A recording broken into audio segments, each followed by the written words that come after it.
¿Crees tú que los medios de comunicación masivos nos dan toda la información de la realidad de los hechos?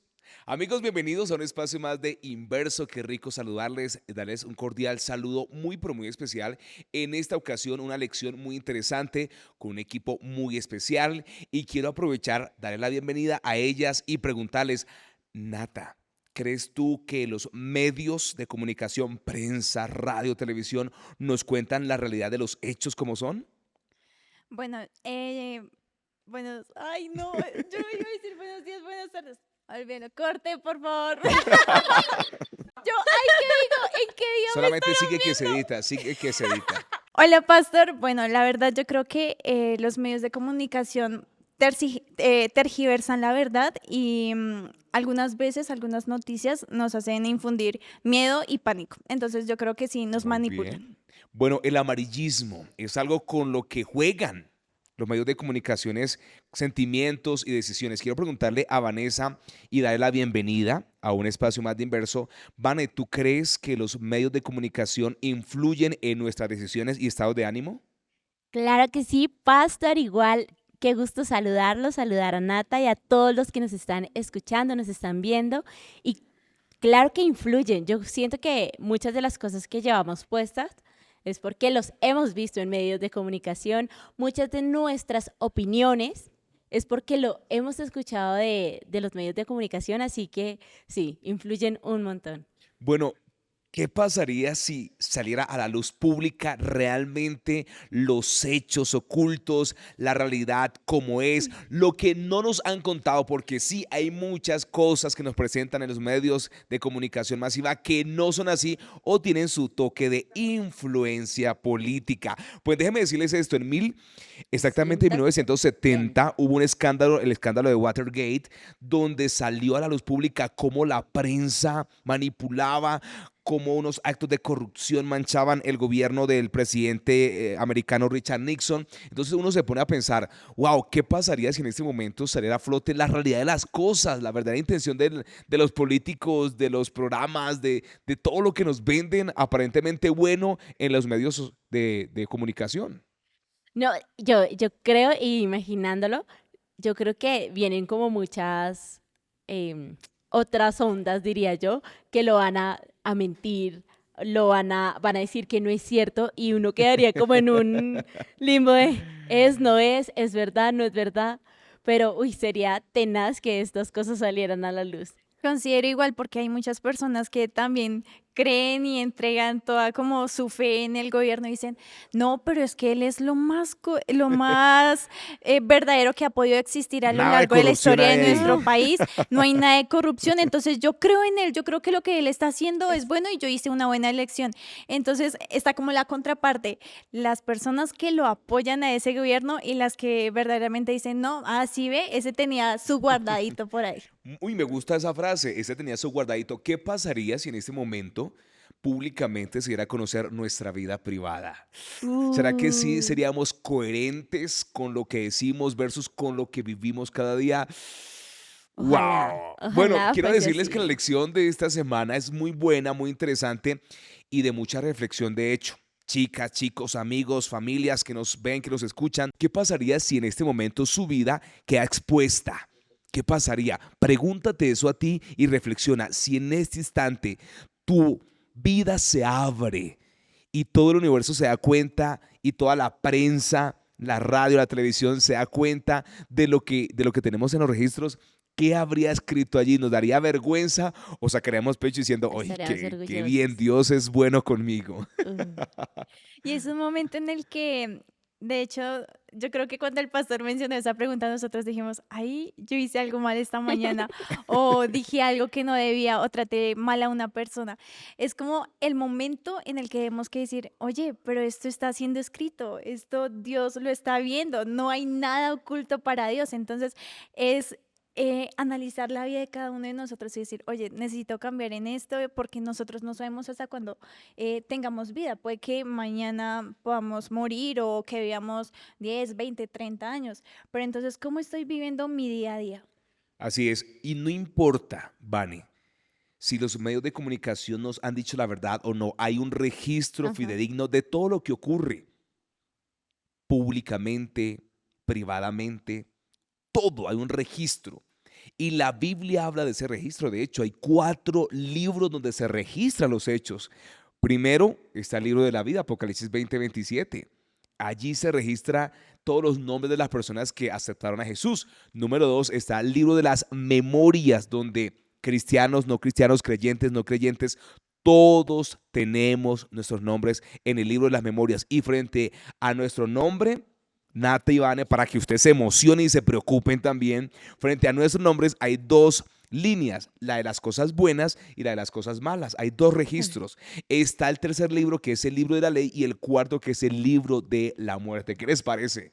Es muy tenaz y es que vivimos en esto, en lo que nos titula la lección de durante este trimestre, y es el gran conflicto. Y ese gran conflicto era de la forma en cómo se juzga de alguna forma a Dios y cómo nos juzgan a nosotros. Entonces están juzgando ese liderazgo de Dios en nosotros y es ver cómo de alguna forma, en medio de ese liderazgo, se evalúa nuestra forma de ser, nuestras acciones y qué tenaz, o sea, qué chévere que día a día nosotros pudiésemos tener eso en cuenta de esto que estoy haciendo, esto que estoy mirando, esto que estoy pensando, va a estar escrito. Y va a estar escrito en el libro de la vida y en qué momento esto va a salir. Es verdad, y es que hay algo muy interesante y es que Satanás está haciendo de todo para que nosotros evitemos eso, evitemos pensar en que estamos haciendo mal y podamos recurrir a nuestro Padre para pedir el perdón de nuestros pecados. ¿Por qué? Porque Satanás hoy en día nos tiene así, todos entretenidos en las cosas de este mundo que nos hace perder de vista la palabra de Dios, nos hace perder de vista el verdadero valor del sacrificio de Cristo y también hacer de cuenta de que el Espíritu Santo no está con nosotros. Qué fuerte saber y pensar de pronto quienes nos están escuchando, ¿qué es eso que Satanás está usando para distraerte? ¿Acaso incluso se podría decir, acaso es el estudio? ¿Acaso es tu trabajo? ¿Es esa serie que estás viendo? ¿Es esa persona con la que estás saliendo? ¿O eres tú mismo que te concentras tanto que olvidas que realmente tu centro y con quien tienes que estar concentradísimo es con Dios? Así es. Por eso hay un texto maravilloso durante el estudio de esta semana. Analizamos Levíticos capítulo 16, donde se le denomina el Yom Kippur o el día de la expiación. Sí. Es una maravillosa noticia en medio de este gran Sí. conflicto. Sí, señores. ¿Qué pasa en Levíticos 16, que es un capítulo bastante largo? Vamos a resumirlo en 3 ideas. La primera de ellas es que era el día donde todo mundo descansaba y se iba para la puerta del tabernáculo. Número 2, era donde el sacerdote entraba por una vez al año, entraba al lugar santísimo a expiar o a interceder por el pecado de todo el pueblo. Así que mientras el sacerdote estaba dentro, en el lugar santísimo, intercediendo, todos estaban fuera clamando, Señor, perdónanos, por favor, perdónanos. Porque cuando el sacerdote no salía era porque se había quemado por los pecados propios o los del pueblo. Y número 3, era el día de un perdón completo para el pueblo. Cuando el sacerdote salía, decía al pueblo, Dios nos perdonó y empecemos de nuevo. Por eso voy a citar un texto, Levíticos 16:30 dice, porque en este día será expiación por vosotros, para que sean purificados y quedaréis limpios de todos vuestros pecados ante el Señor. Entonces, el Yom Kippur o el día de la expiación es un día de reconciliación, es un día de perdón. Era un día donde ellos hacían borrón y cuenta nueva. Entonces era un día también de felicidad, chicas. Total, de esperanza. Y qué lindo saber eso, de que ellos podían de alguna forma llevar esos pecados y de alguna forma sentirse limpios. Sí, es correcto. Y también tener en cuenta que el santuario estaba en ese momento en Israel era una pequeña copia de lo que es el santuario celestial. Y en ese momento es interesante saber que, digamos que la persona que no se arrepentía genuinamente era borrado del pueblo, como que no, usted váyase porque es que le están dando un perdón y es por gracia, o sea, acéptalo. Es por tus errores, es por lo que tú cometiste, acepta ese perdón que te va a dar una vida nueva. Y como lo decíamos, eh, hay algunas veces que las personas no se arrepienten genuinamente, Ajá. como que cometen el pecado, dicen, Dios, perdóname por lo que hice, pero ¿qué? volvemos a caer. En lo mismo. Bueno, interesante. ¿Y saben algo? Hay algo que hay que resaltar, amigos, y esto es para caridad de todos y para esperanza de nuestros corazones. Cuando el sacerdote iba a entrar al lugar santísimo, él como ser humano sabía que había cometido sus embarradas, porque Sí, somos seres humanos y lo lindo de Dios es que Él nos perdona, nos levanta, nos restaura. Así es. Y el sacerdote, por eso es que un líder espiritual tiene que constantemente arrepentirse, pedirle perdón a Dios, porque un líder espiritual también es un ser humano. Entonces, mira lo que hacía el sacerdote. Él tomaba un becerro, Aarón dice, Levíticos 16:3, que él tomaba un becerro y lo sacrificaba. ¿Por qué? Porque él había cometido errores, la había embarrado, había tomado malas decisiones, tal vez malas palabras, malos pensamientos, y le decía, Señor, yo voy a entrar a interceder por mi pueblo. Y le estoy hablando a usted que es líder. Usted ha orado por muchas personas, usted ha predicado, mi querido joven, que es una estrella, brilla, pero nadie sabe los errores que usted ha cometido, solamente Dios. Pero Dios privadamente le decía al sacerdote, coja este novillo, arrepiéntase y lo sacrifica para que usted entre pueda limpio. entrar O sea, tranquilo. vea lo Uy, bonito de Dios. O pastor, sea, entre, pero entre limpio, no hay problema. Si usted la embarró, no hay problema. Pero entre ante mi presencia, pero limpio de corazón. dijiste algo que a mí, yo de hecho lo había subrayado y lo había escrito en un cuadernito que no traje.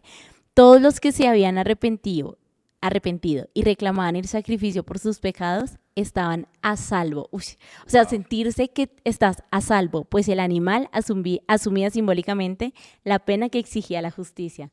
Eso me Wow. parecía como cuando te quitas un peso. A veces cuando uno va en una carrera y lleva su camelback y llega a la meta o demás, te quitas eso y es como, ay, estoy libre. Y yo creo que así se tiene que sentir cuando te sientes salvo, cuando te sientes perdonado. Claro, y es que es la confianza que nosotros tenemos en Dios, en que Él se sacrificó por nosotros para perdón de nuestros pecados. Tal vez nosotros tengamos algún pecado oculto que no ha salido a la luz o que nos cuesta tanto dejarlo, pero entonces es tener la confianza de que Jesús ya ganó por nosotros. Nosotros también podemos ser victoriosos en nombre de quién, de Cristo Jesús. Amén. Y tal Amén. vez no es un cambio que se produzca instantáneamente, como que oré y ya, soy una nueva persona. Hay algunas veces que tenemos que dedicarle más tiempo a sacar ese pecado. Así Por eso es. no importa que los medios de comunicación no cuenten toda la verdad, no digan la realidad como es. No importa porque hay un registro en la Biblia Ujú, de las sí. cosas como son. No importa el mejor perfil que coloquemos en Instagram o en TikTok, no importa, Dios conoce nuestra vida. Entonces el problema no es que hayamos cometido errores, chicos, amigos. El problema es que no los confesamos. Por eso vale la pena citar primera carta de Juan 2:1 que dice, hijitos míos, hijitos. Esa palabra hijitos Es amor viene del puro. griego, la traducción del griego es mis niñitos. Entonces Dios nos está hablando como muy tiernamente en la Biblia, nos dice, mis niñitos, venga para acá, ustedes pecaron. Vea, esto les escribo para que no pequen, pero si alguno pecare, abogado tenemos para con el Padre a Jesucristo el justo. Entonces ya no hay un sacerdote humano que entre una vez al santuario, al lugar santísimo en el día de la expiación, sino que ya entró Cristo Jesús una vez para siempre para interceder por nosotros. Por eso hoy, Vane, Nata, amigo, esa es una buena noticia para ti. Dios, Cristo Jesús, está en el lugar santísimo intercediendo por tu pecado. Lo que tú tienes que hacer es decirle, papito, la embarré, perdóneme. Y algo que nos decía es como este día de la expiación debería recordarnos lo importante que es ese arrepentimiento genuino, ese arrepentimiento que de verdad nos duele, que no es simplemente me arrepiento porque me pillaron haciendo esto, porque ¿cuál Porque es ya la tocó, ya tocó. diferencia? Ajá, ¿cuál es la diferencia de me arrepiento porque me pillaron o me van a pillar o, bueno, si esto no está bien y si me ven, ¿cómo me van a juzgar? O realmente me arrepiento porque me duele que hice algo contra Dios. ¿Cuál podríamos ver en qué se basa esa diferencia? ¿En un arrepentimiento genuino a un arrepentimiento de culpa porque me pillaron? No Yo sé. creo, amigos, Nata, yo creo que una de las claves es ver a Jesús, el sacrificio que él hizo. Y uno dice, oiga, Jesús vea y me perdona. Entonces yo no, es que yo no puedo permitir eso.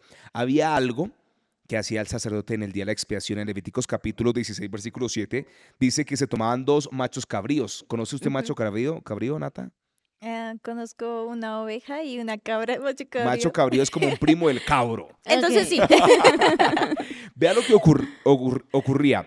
El sacerdote tomaba dos machos cabríos y echaban suertes. Ojo que la suerte de Levítico 16 no es la suerte de hoy por Ajá. hoy. La suerte de Levítico 16 que estudiamos esta semana consistía en lanzar piedras o palitos con símbolos para determinar la voluntad de Dios. No es que suerte vamos a echar el chance, la lotería, la 9 millonaria, ¿no? El baloto. El baloto, no, ese tipo de suertes. Entonces Dios utilizaba eso como una forma de expresar su voluntad hasta Hechos capítulo 2, que ya envió el Espíritu Santo para que no era suerte, sino que ya es el Espíritu Santo quien nos muestra. Entonces se tiraba suerte y si a este macho cabrío le tocaba la suerte por Azazel, que es un sinónimo de Satanás, Satanás. entonces lo sacaban al desierto. El otro que caía por Jesús lo sacrificaban. Entonces uno Ajá. decía, wow, pobre sacrificio, o sea, pobrecito el animal sacrificándose. Allí entonces uno miraba eso y uno dice, oiga, esto me tiene que generar algo en mí. Y es que por mi pecado un inocente animal está muriendo. Por mi pecado un ser inocente y perfecto Cristo murió. Entonces eso me tiene que generar una conciencia para decir, yo tengo que arrepentirme genuinamente para vivir una vida diferente. Así es, y es que nosotros, digamos que Cristo se sacrificó por nosotros aún, o sea, para la eternidad, o sea, para todas las personas. Él dijo, yo me sacrifico por amor a ustedes. Y es importante notar este verdadero concepto de amor, porque hoy en día escuchamos como, digamos que en las personas como te amo, te quiero, y hasta ahí son las palabras. Pero el amor de Cristo es con hechos. O sea, Ajá. Cristo se sacrificó por nosotros, estableciendo que nosotros tenemos la libertad de elegir esa gracia, ese perdón que Dios nos ha ofrecido en la cruz. Y Amén. sabes que es tan interesante que pasa, por eso creo que Jacob es uno de mis personajes favoritos, y es que cuando tú te sientes culpable y vas a Dios y listo, te perdona, y listo, te perdona, te sientes bien y vuelves y caes en lo mismo. Y uno se siente mal y de pronto alguien que me está escuchando ha pasado por lo mismo y porque me ha pasado y es, pero si Dios ya me perdonó, si yo ya me había arrepentido y yo de verdad me arrepentí de corazón, ¿por qué lo volví a hacer? Dentro de la lección decía algo tan interesante, es que ese día me encantó, creo que la subrayé toda, porque decía, Él comprende que a veces este cambio no se produce de la noche a la mañana y puede llevar tiempo, pero en cualquier caso, su victoria está disponible. Es muy lindo y me encantó saber que Él ya ganó una batalla y Él ya la ganó, o sea, estamos del lado vencedor. Así que si has caído muchas veces en lo mismo por lo que te has arrepentido, déjaselo a Dios, vuelve a colocarle eso en manos de Dios y confía en que Él puede hacer un cambio en ti. Por eso Levítico 16 hablaba de esos dos machos cabríos. Uno es un símbolo de Satanás que va a ser desterrado. Él va a recibir la paga por sus acciones, por toda la estrategia para dañarnos. Así es. Pero también el otro macho cabrío que moría. O sea, cada vez que miramos ese macho cabrío estamos mirando a Jesús que muere por nosotros, Jesús que intercede por nosotros. Entonces, mire, aquí hay un consejo muy práctico. Mira a Jesús, nuestros ojos deben estar puestos en Jesús, en el ministerio intercesor, en el lugar santísimo, en el santuario celestial. Entonces, sí, y te estamos hablando a ti que has tropezado de nuevo y con la misma piedra. Sí. Una y otra vez con el mismo error. ¿Cómo hago para evitar salir de este hábito que me está esclavizando, que me está dañando? Mira a Jesús, miremos a Jesús. Miremos lo que Él hizo por nosotros. Entonces, cada vez que cometemos, Nata, el mismo error, estamos crucificando a Jesús, estamos Ujú. negando la sangre efectiva de Jesús que cambia. ¿Por qué? Porque eso es lo que hace Jesús, cambia. Entonces, cuando usted sigue con el mismo pecado o con el mismo mal genio, con ese orgullo, egoísmo, entonces, ¿cuándo la sangre de Jesús va a ser efectiva y vas a mostrar En al mundo nuestra que vida. Jesús sí transforma los corazones? Es cierto. Y es que es el momento para que nosotros digamos, bueno, según lo que yo estoy haciendo, ¿seré vencedor para Cristo o seré perdedor? Y ¿sabes? O sea, que uno no está solo. Ya lo hemos hablado durante todo este trimestre y tenemos a los ángeles que están con nosotros, tenemos a nuestros padres, a nuestros amigos que pueden orar también por nosotros. Así que no es que estemos en una batalla solo, no es que estemos en un gran conflicto solo. Tenemos un ejército a nuestro alrededor que yo creo Amén. que si nosotros hacemos, ¿nos ayudas, please? Ahí están dándonos la mano y ayudándonos. Amén. Y vale la pena ir cerrando este espacio de inverso con un detalle importante, y es el siguiente. Todos nosotros vamos a tener nuestra hora de estar en El el juicio juicio. y hacer frente a los registros.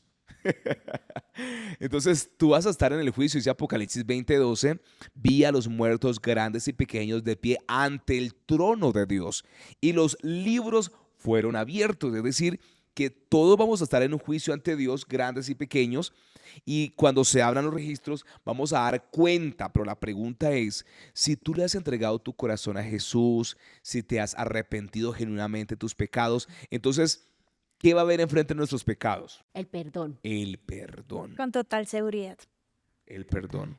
Entonces, si nosotros vamos a ser juzgados por unos pecados perdonados, ¿cuál va a ser el veredicto? Somos Ganadores, inocentes. vencedores. Sí. Claro, el veredicto es, mire, usted la embarró, usted cometió errores, pero usted se acercó a Jesús. Pero usted le entregó su pecado a Jesús, su error, su mala decisión, su Es mal eso, pensamiento, es su eso. mala palabra, se lo entregó a Jesús. ¿Y sabe qué hizo Jesús? Él te colocó perdonado. Hay algo lindo que quiero resaltar en esta hora y que trae mucha paz a mi corazón cuando lo leí por primera vez. Cuando usted se arrepiente, el pecado queda con la palabra perdonado, pero esos registros quedan allí hasta el día del juicio. En el juicio, Jesús lo que hace es sacar todos esos pecados perdonados y limpiarnos Ah, y dejar solamente en el registro nuestro, en el libro de las memorias, las cosas buenas. Es decir, que las cosas buenas nunca se van a borrar. ¿Qué les parece? me parece precioso que nuestro Dios es ser humano, es decir, cero como nosotros lo pensamos, porque nosotros siempre recordamos a las personas a veces por las cosas malas. Entonces, qué lindo, de verdad, que nos recuerden por esas cosas buenas. Yo quiero que tú, amigo, que nos ves, que nos escuchas, te quedes con esta verdad profunda en tu corazón y que esta verdad impacte tu vida. A mí me gustaría cerrar como con la invitación de para cada una de las personas que nos están viendo, de que así como nosotros nos ponemos súper felices de aceptar esas buenas nuevas, que nosotros también podamos compartir con los demás de ese sacrificio y de ese perdón, de esa nueva vida que Dios nos ofrece, para que así todos podamos ser vencedores en el nombre de Cristo Jesús. Amén. Amén.